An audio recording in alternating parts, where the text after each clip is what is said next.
Hi, welcome to the Ellis Talker Show. I'm DV LeBron. Today, my very special guest is the judge of Ellis County, Mr. Todd Little. How you doing, sir? Hey, DV. Good to see you, brother. Good to see you too. You know, it's always good having you on because like the last time I have you on, you got the facts and you run that county government. So you have a lot of statistics and facts and things that you see that is so informative for the people of Ellis County. But there are a lot of new people and they may not know you. So can you kind of give a bio on you? Absolutely, DV. I'm Todd Little. Grew up right here in Red Oak, Texas, just north of the county seat, Waxahachie, Texas. My family moved to Ellis County in 1970, and about 500 people were in Red Oak, Texas. Today, I think there's about 30,000 people there, and most of the farmland I grew up on is developed with new houses. Yeah, it has grown, like Red Oak, even just theaters, apartments, different shops. Red Oak has definitely grown. The whole county is growing. So you're responsible for all of this. And one of the reasons I wanted to have you on is to talk about the budget and the day-to-day stuff that you see that you guys passed on this budget that you just passed and tax rate. So I wanted to kind of have you on for that information for the public. So you just finished up and adopted a budget. Like I was saying, you got a new tax rate. Talk to me about those budget priorities. We could go through the litany: law enforcement, roads. I know you have on the actual budget, folks. You can actually pull up Ellis County budget, and on the budget they have different pictures and stuff where they break down where every cent goes in the county government, and that is a pretty cool thing to have. So, what were the priorities this year? DV, I would be remiss if I did not make sure to introduce my wife of 32 years, Dawn Little. She's a health science teacher at Red Oak High School. We were blessed to raise all three of our kids, Tanner, Houston, and Stephanie, in the Red Oak ISD. And they're a great family because they grew up right here in a great county. And obviously, the numbers we're going to present today are going to show you that a lot of people want what I had as a child growing up. They want to raise their children in Ellis County because of all the great schools we have, public charter schools. We have trade schools. We have community colleges. We have four-year colleges. And we have lots of great private schools as well, private school co-ops. So I just want to say that I didn't do any of this, DV. This is the makeup of our community. And people want what we have. And when people want what we have, that brings us struggles and management and things that we have to get done for the people because they expect good service. And that's where our Commissioners Court focused this year on the 2025 fiscal year adopted budget. I was just going to lift it up here and show you what the front page looks like. This is the adopted budget for the 25 fiscal year. And you can see it's pretty thick. It's front and back page. I would let everybody know they can go to Ellis County, Texas's website. They can find that on the county judge page as the adopted fiscal year 25 budget. And I've got a list here of a few things that I want to give kudos to our citizens because we are well known around the state as a conservative community. We are well known for being fiscally responsible. We are well known for being family-based and faith-based, DV. This is a faith-based community, and want to tell people a little bit about Ellis County that may not know. We're exactly 20 miles south of downtown Dallas in the DFW Metroplex. We're currently sitting in 2023 with 223,000 citizens. We have 230,000 citizens as of 2024. And the income metrics in Ellis County are in the 75 percentile. They're very good. We have very good paying jobs. We'll get into some of that economic development in the future. I'm going to reach over here and talk about some priorities. And you may be interested in some of these priorities too, because I know you're a veteran. And one of the things that we continue to do, DV, is we authorized again for the second year. Thank you. Veterans Treatment Court so that first-time offenders in Ellis County that are veterans have a shot. They have a second chance, and that's done through our district courts. And I'm a mentor. And I'm a mentor in the program. Yeah. The state of Texas supports us with grant money on that court. Mm-hmm. Yep. One of the things that's near and dear to all of our hearts in Ellis County is law and order. Law and order is important. And, people invest their money in Ellis County because we have good law enforcement officials. We have good sheriff's department.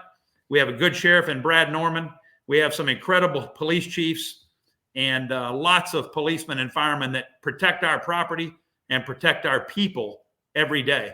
So in this budget, DV, was a $2.7 million increase for law enforcement officials.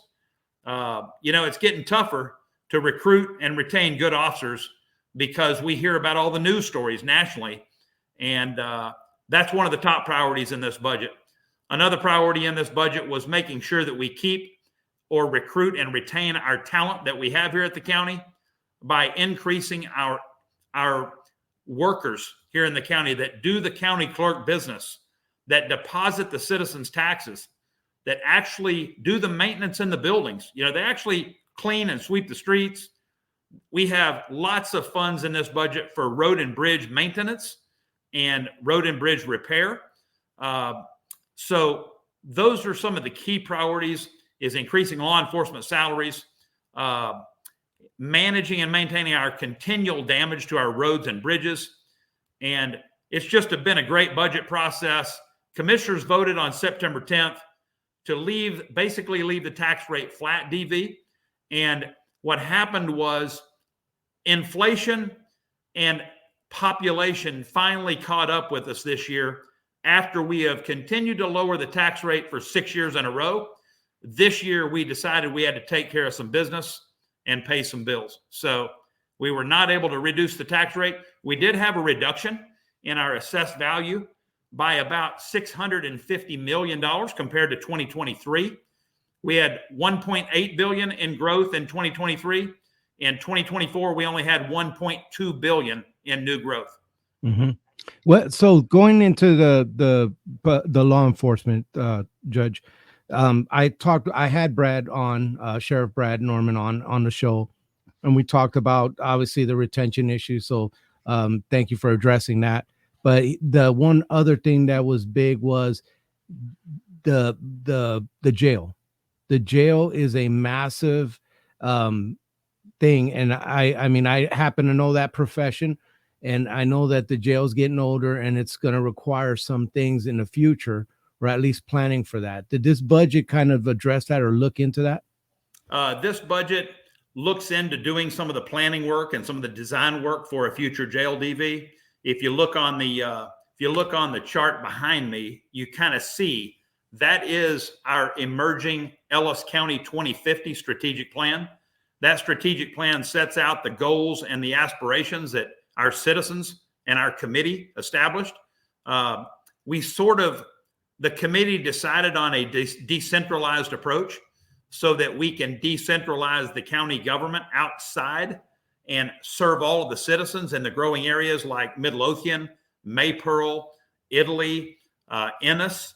And so we will be building facilities in all of these precincts so that we can have places for people to go and cast their vote, for people to go and pay their taxes, and for the sheriff to have what we call a substation so that they can dock and go in between their calls down the road.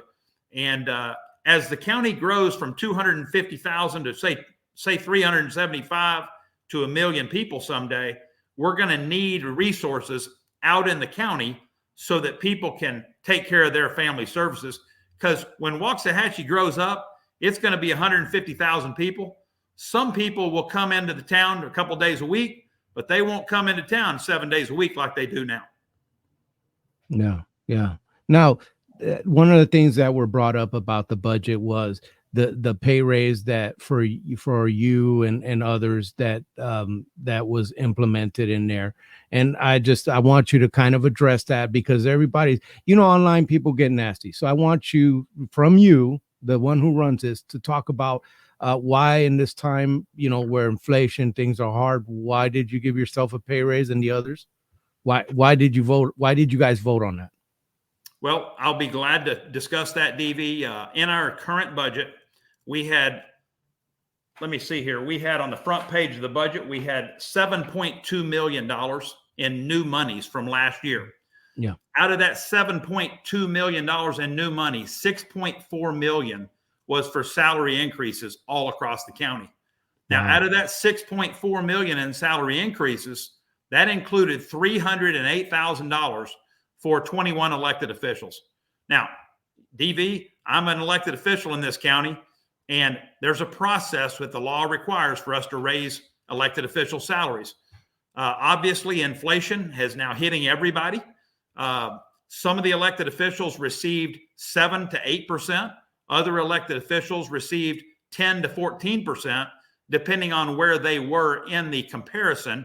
What we did, DV, is we picked 3 other counties that were closest in size to us to do a salary survey.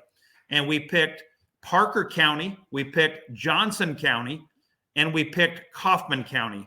Those 3 counties are almost directly adjacent to us. They are on the borders of Dallas and Tarrant County. They look and feel a lot like Waxahachie, and they are smaller in population to us, but they were making much more in elected official salaries than the Ellis County elected officials. Now, I'll take everybody back to 2018. One of the things I committed when I got elected was to cut my salary by $70,000. So when I started here in January of 19, DV, my salary was $98,000. This year, it's grown over the period of the last 6 years. This year will be $144,000. The sheriff of our county is the highest paid elected official, with the exception of the judges.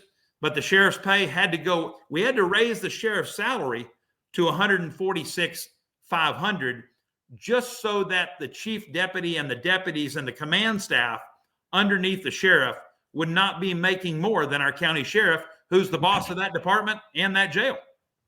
Yeah. Yeah. No, and that's definitely understandable. And you said, you've addressed the amount of growth that Ellis County has gotten. Have you, I don't know if the county does the same, but have you talked to demographers? What are they expecting Ellis County to look like going forward? Well, that's a very interesting question. I actually serve on a regional board, DV, which is the North Central Texas Council of Governments. And they have Ellis County by 2030 being at 350,000 people. So if we're at 223 last year, we are actually setting our budgets and making plans for 350,000, because whenever the day comes that I'm done as county judge, we've got to have a runway for the next guy or the next lady that takes my spot. And we want to give them a good path to start from. And that's what people did for me before I got here. And now we're just taking it to the next level, just like what the citizens expect us to do, DV.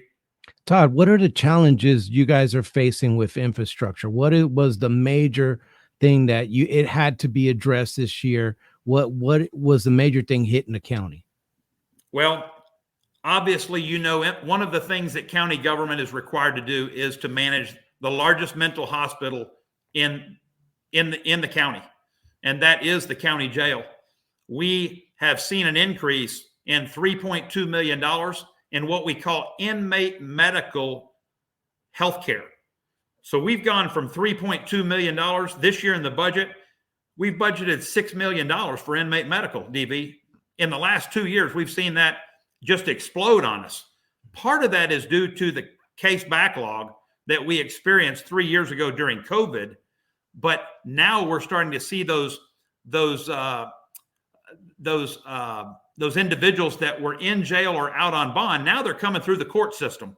So one of the other things that we had to address this year in our permanent improvement fund was adding a future district court. That would take us from 3 district judges and district courts to 4. So we are in the process in this budget, in the permanent improvement fund, you will see $6 to $7 million sitting there to remodel our county courts facility, which will include bringing back jury selection into a jury pool room with about 300 people that can be brought into one room. We have to do that safely. And We also have to create and build another courtroom so that in January of 26, if the legislature awards us the money for a new district court, we're going to have $1 million courtroom sitting there ready for that judge to hold a panel and bring 12 or 13 jurors in and hold a felony trial or hold a multi-million-dollar civil trial. And that's what we have to do as the commissioner's court, because every county in Texas, there's five folks that hold the purse strings to the citizens' tax dollars, and that is the county commissioner's court and the county judge. Todd, a couple of other priorities, DV, that we had to do. We had to include those salaries for those elected officials and for the department heads, the 18 departments that we operate. That includes your fire marshal's office, your district attorney's office. One of the things we've been short on is paying lawyers enough money to get them and recruit them out of Dallas so that they'll come and work a trial here in Ellis County on the defense, on the prosecution side. So being close to Dallas presents us a lot of advantages, but there are a few disadvantages that we have, because people can still drive 25 to 30 miles and get a good paying job in Dallas County. Yeah. No, I mean, it definitely is something that is a challenge that is presented. And, things are costing more for everybody. That's and right. The county government and everybody's soaking in this inflation. So, sometimes those things are needed. Now, do you believe, sir, that you and the commissioner court have been a good steward to the people's money? Well, as a matter of fact, I've just pulled aside a paper, DV, that is going to prove that we've been good stewards of the money. On August 30th, the Fitch rating agency in New York just upgraded Ellis County by not one rating, but by two. We went from a AA neutral rating to a AA plus positive rating. Now, they indicated that we are quality to get a AAA rating, but they said in their report that because our population is exploding so quickly, they don't believe that we can operate this county without going into more debt. So they did not give us a AAA. They gave us a AA plus. Mm-hmm. And when you say good stewards of the funding, one of the things we have to do in every budget, DV, is we have to provide for 25% of operating reserves in our budget, which means in the event that we had a catastrophic economic failure and people could not pay their taxes for 3 months, what if we had a cyber attack, DV, that kept the county from collecting taxes? We've got 25% or more sitting in the reserve balance to pay for operating expenses for 90 days in this county. Fitch Rating was very excited about doing this. They do expect us to have to borrow more money someday. But as you know, we are currently operating this county on a cash budget, and we've been able to lower the county tax rate 5 years in a row, with the exception of this year, because that decrease in added value, we were unable to reduce that tax rate because we had multiple obligations that we have to fulfill, including state unfunded mandates. Yeah, talk to me about because I saw that on the budget and it kind of highlighted what the unfunded mandates. Talk to me about what is an unfunded mandate and how's it affecting our county? I'm going to go to that page right now. Added cost in the 2025 budget, based on 2024 budget numbers, we have $9.1 million of money in this budget to pay for 2025 expenses. $922,000 is going to be state criminal justice inmates. The state does not have enough beds to take inmates that are state jail felonies out of our county jail. So they have to take them, I believe, on day 46. But if they can't take them until day 46, the citizens of Ellis County are paying for the first 45 days after those people have been adjudicated and been sent to the state jail. They can't go, so they sit in our county jail to the tune of $90+ a day. That does not include indigent defense to have an attorney represent them. That actually is another $3.5 million in this budget. And then the other side effect of having those prisoners for a long period of time is what we call indigent health care. That indigent health care in our current budget will be $4.6 million, DV. So if a prisoner in the jail has a problem that requires hospitalization, we have to take a deputy, a jailer goes with that felon to the emergency room, and the Ellis County taxpayers pay for every dollar.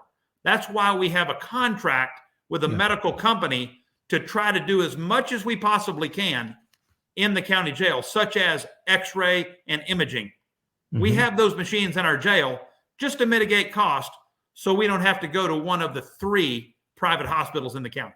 Now, is that something that you've had to work? Has it gotten so bad that you had to work out a contract with the hospitals for beds for inmates?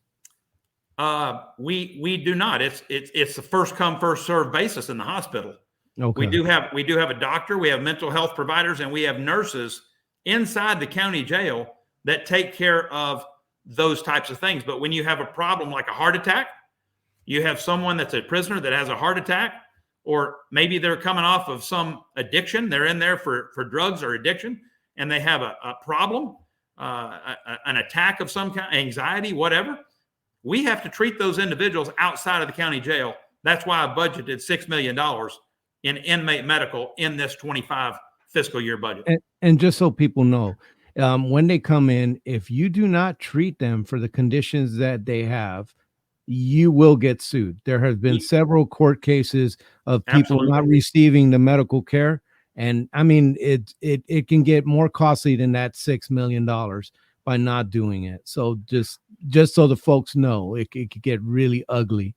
That was all the numbers and the hard stuff. What good things do you see coming for this county? What are good one? Like, what good things are coming in? Do we have some big major players coming in to the county? What do we got?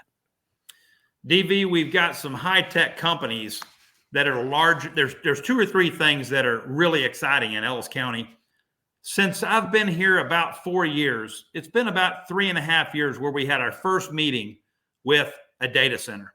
A data center is a technological company like, say, Google or DataBank or Facebook, for example, or even Compass, that builds facilities for, like, JP Morgan Chase, like Amazon, or say you order something off of Pottery Barn. Well, Pottery Barn stores all of that information, all that data on your profile in a data center server. So we are partnering with developers in Ellis County and with municipal governments to bring in data centers that are very low intensity from an employment standpoint, but they are very high value on the property tax side. For example, Red Oak's total tax base 3 years ago was $1.5 billion. Okay, the entire city of Red Oak, $1.5 billion. That's it. In the last 3 years, they're currently under construction, $13 billion in data centers in Red Oak, Texas.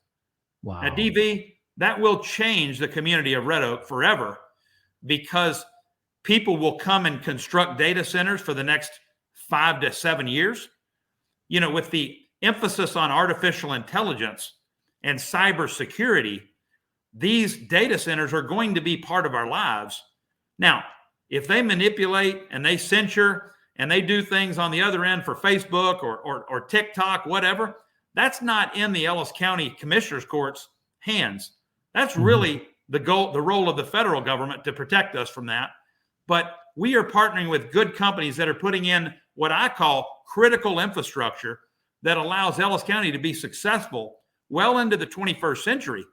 And with that comes a lot of other benefits, such as food and beverage manufacturing. We have seen 2 or 3 major food and beverage manufacturing come to Midlothian, Texas, and to Ennis.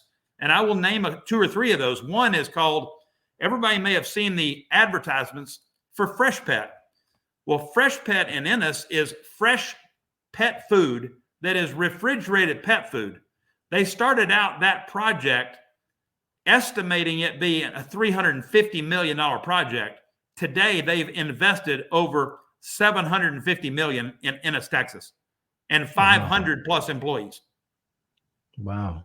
That's big. That's big. When you get into Midlothian, you drive down 67 5 years ago and look at it today, it's unrecognizable. It's Hillwood Development Partners, it's Provident Development Company, it's Huffines Development. All the big players are here in Ellis County now, and they've put millions of square feet on the ground as they manufacture space for food and beverage manufacturing, such as Synopta Foods, who actually makes tea for Tazo Tea. So if you've ever seen Tazo Tea in Starbucks, they manufacture and package it right here in Midlothian, Texas. Wow. That is fantastic. No, I love that. Now, where do you see us in, let's say, you reelected, you go, what do you see us in 5 years? Where would you like to see Ellis County go? What do you envision Ellis County going as the leader, as the one leading Ellis County? DV, we have a lot of the pieces in place, such as the Navarro College Bachelor's of Science in Nursing program. We've got to have 2 or 3 things for businesses. We've got to have good education for their students, good education for their employees. We've got to have a normal and healthy healthcare system so that employees and families can be treated. We've got Baylor Scott and White. We've got Ennis Regional Hospital, and we've got Midlothian Methodist right there ready to do the work. If you look at the map of Ellis County, we have a transportation network that's second to none.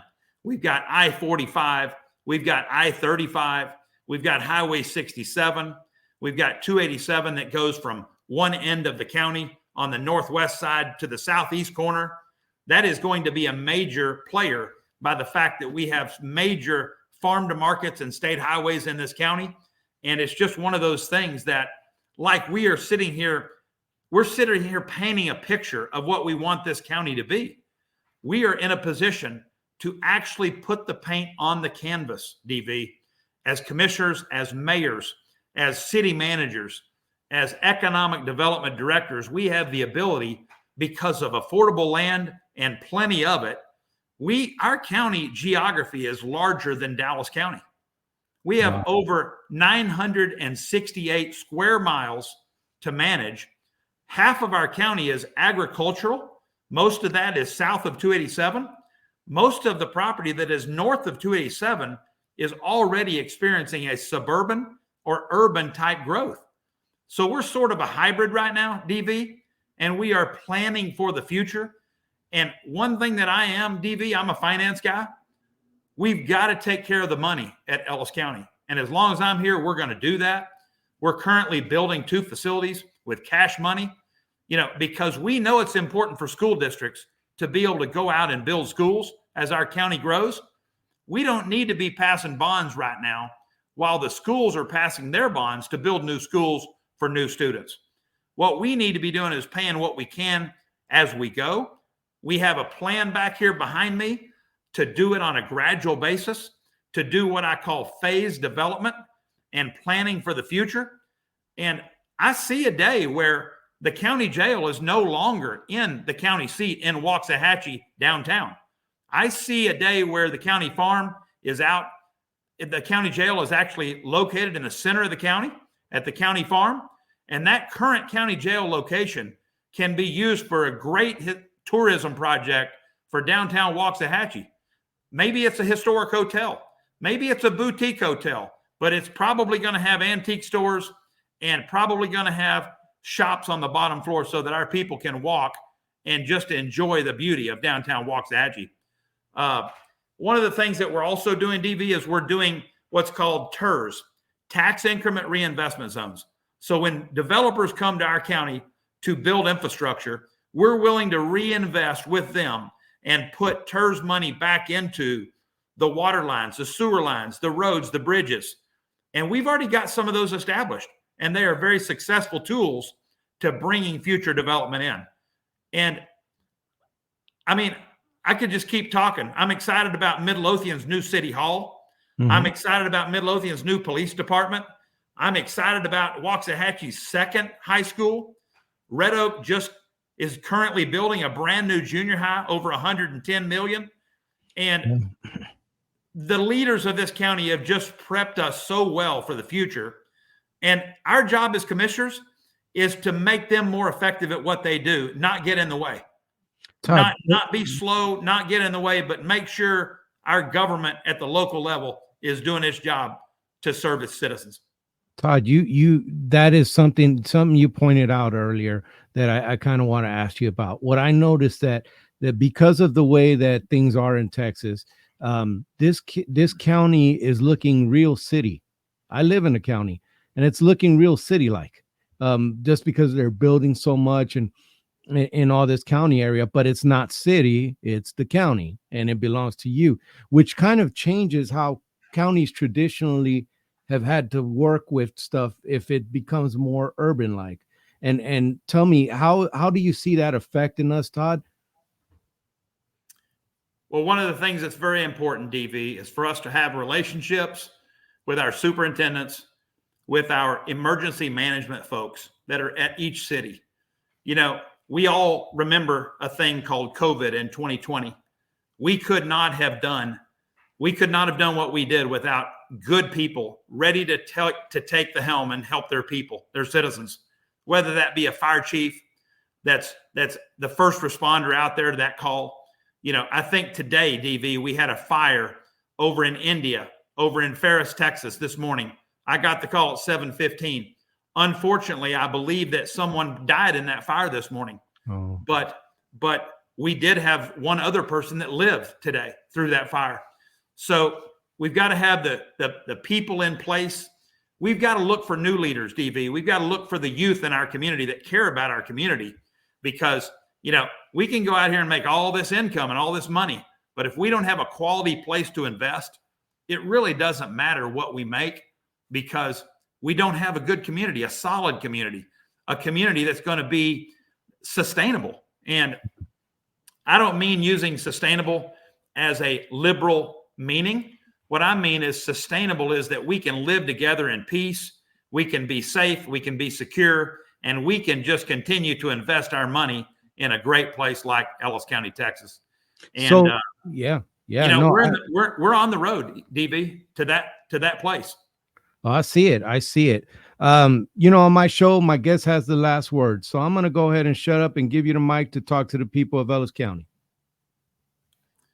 Well, I would say, DV, to my Ellis County citizens and taxpayers, the last 6 years for me, it's been the most exciting in my entire life. It's been the most challenging in my entire life, with COVID, with the growth, with the required accountability, the transparency that we're not used to in our own private lives. But it's been an honor, and it continues to be an honor to serve, to allow our citizens to become a part of our government, and for our government to be part of our citizens. And I just encourage any citizen to come every other Tuesday, either log online to our live stream at the Commissioner's Court, or to come in person to see the Ellis County Courthouse. Because if you've never seen this place, it was built in about 1870. And after it was built, every commissioner and the county judge, they all got fired at their job for building this expensive courthouse. But today, DV, this courthouse is recognized across the nation. I have people from Germany. I have people from Belgium. I have people from Japan.